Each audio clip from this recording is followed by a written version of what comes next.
in the lane the other night during the blue white. I'm curious how A lot much of what? drives in the lane, strong drives. I wonder how the semicircle no charge is going to impact the game and your team. Well, I'll explain it to you so you maybe have a better idea. That arc is for secondary defenders, not the guy guarding you.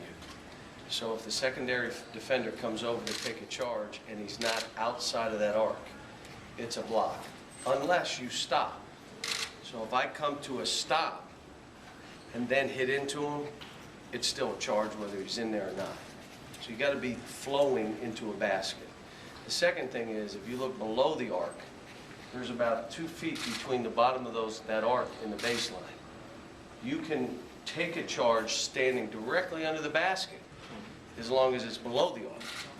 So you drive baseline and you're below the arc and that guy steps down and takes a charge and that arc's above him, it's a charge. So hopefully secondary defenders, for us, it'll bring them away from the basket so we can throw more lobs, get some baskets that way. John, you said when you got here you weren't the biggest fan of exhibition games. Has that changed? I'd rather have a scrimmage. Why is that? Because you can control it more, you can work on zone stuff, you can do situations with the other coach, you can do practically 2 games, but we can't do it here. I mean, when you end up getting 22,000, here it's just impossible to say, you know, $700,000, don't worry, play a scrimmage coach. You just can't do it. So You don't think they'd buy tickets for a scrimmage?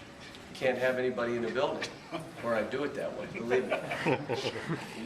There can't be anybody there, you can't keep score, you can't, no one can watch it, no media can see it, it's just a scrimmage. Most teams are doing at least one, some teams are doing 2 of those.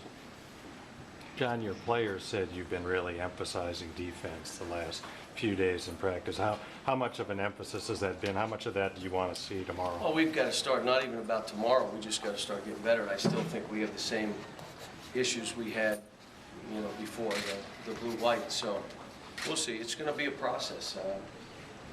How we're playing pick and rolls, how we're playing post defense, you know,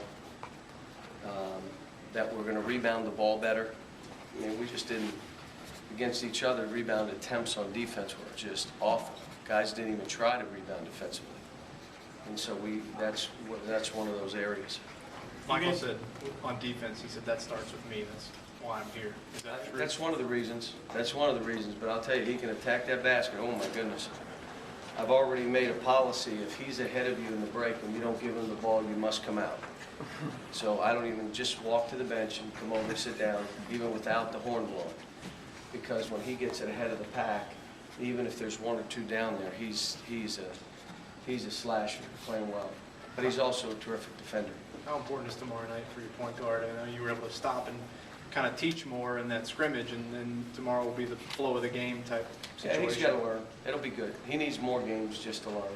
It's just like all these point guards I have. You can talk them through it, you can drill them, you can, but until they get in there and feel it, when to pull back, when to push it, when to attack, when to shoot a jumper, when to throw the lob, you got to feel it more. And he's doing a good job. It'll be interesting to see how he does tomorrow. Do you anticipate having to play traffic cop as much with regard to the pace of the game as you did blue-white, or are they getting a handle on that? I don't know. We'll have to see when the game starts. John, Mitchell was saying on SEC Media Days how appreciative he was of how much you've been involved with the women's side of things too, giving them encouragement, just offering help and support. Why has that been so important to you to be involved with other programs on campus, not just men's basketball? It's not that it's important to me. I've just done it everywhere I've been. Probably the best friend I had on every staff that I've coached has been the women's coach. Joy Lee McNellis, I still are in touch, and Joni O'Brien when I was at UMass, still in touch. And Matthew and I will, 10 years from now, be talking to each other. I mean, you know, we're going through the whole thing together. And the other side of it is, you know I've got 2 daughters. One of them played basketball, so, you know, I just want them to know if there's any way I can help. But he helps me too. It's not just one way. I mean, I'll go over and we talk about basketball and tell me what you're doing. I told him yesterday we had the worst practice we've had all year yesterday. But they had practiced so good up to that point, it was hard for me to get, you know, you're going to have one bad one. I told him I'm going to give him a pass, and he laughed and said we were pretty bad yesterday, and they're not machines. And we just, he knows what I'm going through. I know what he's going through. He's a good man. He's a heck of a coach. Tomorrow night's the first time, only 5 will be out there at a time. Is there anything the young guys can learn about what you're trying to teach from sitting on the bench watching what's happening? Those kids will be so anxious to get in the game, I don't think they're going to listen to anybody. And they're all 4 of them are really good. Kyle Wilshire's a really good player. And he's a really good player.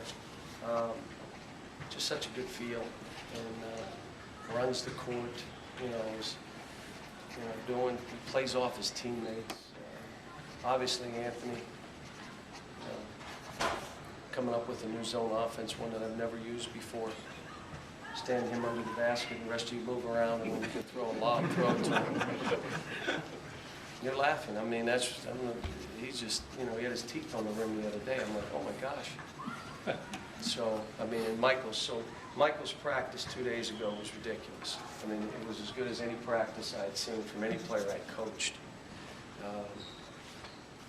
But it's, What made it so good, John? What separated he's just it vicious, just vicious. He drew a baseline, got by 2 guys. 2 guys grabbed his arm. He went to shoot it. Anthony pinned it against the glass and hard. It came down. He got it. Someone else blocked it. He got it. And laid it in. I just stopped practice. I went, you've got to be kidding me. I said, listen, if you go in there with him, you better be kicking, biting, doing whatever, because he is coming back at you. And that's the kind of viciousness you want guys to play with. And that's what he plays with. We just got to get more physical. I mean, Anthony's not physical enough. Kyle's not physical enough. Doron's better, but he's still not playing rough enough. Darius is understanding angles better than he has. He's getting to the rim. Terrence is doing some good stuff. And Settled on which 5 guys will start that game no, tomorrow? I don't know yet. I don't know. But I think what will happen is we'll play a couple exhibition games and everybody will know. We all look and say, come on. I don't care what year he is or how old he is or color he is. And, come on, you're watching everybody. It'll be obvious. So whoever starts in the first 2. And who should be in the game at the end is probably more important than anything else. And that'll also tell. Do you still feel like you have at least 6, if not Probably 7 starters? Probably 7. Probably 7. I'll tell you who else is playing well is Eloy. Eloy's playing well. Not the same player. When I got on the other day, he said, you're way better. Still haven't earned minutes yet, but you're way better. So he started coming in and doing extra conditioning and coming at night doing extra shooting, and guess what? All of a sudden you say, Eloy's trying to eke his way in there. But you earn it. You go take somebody's minutes. When your opportunity comes, you don't say, I should have got more minutes.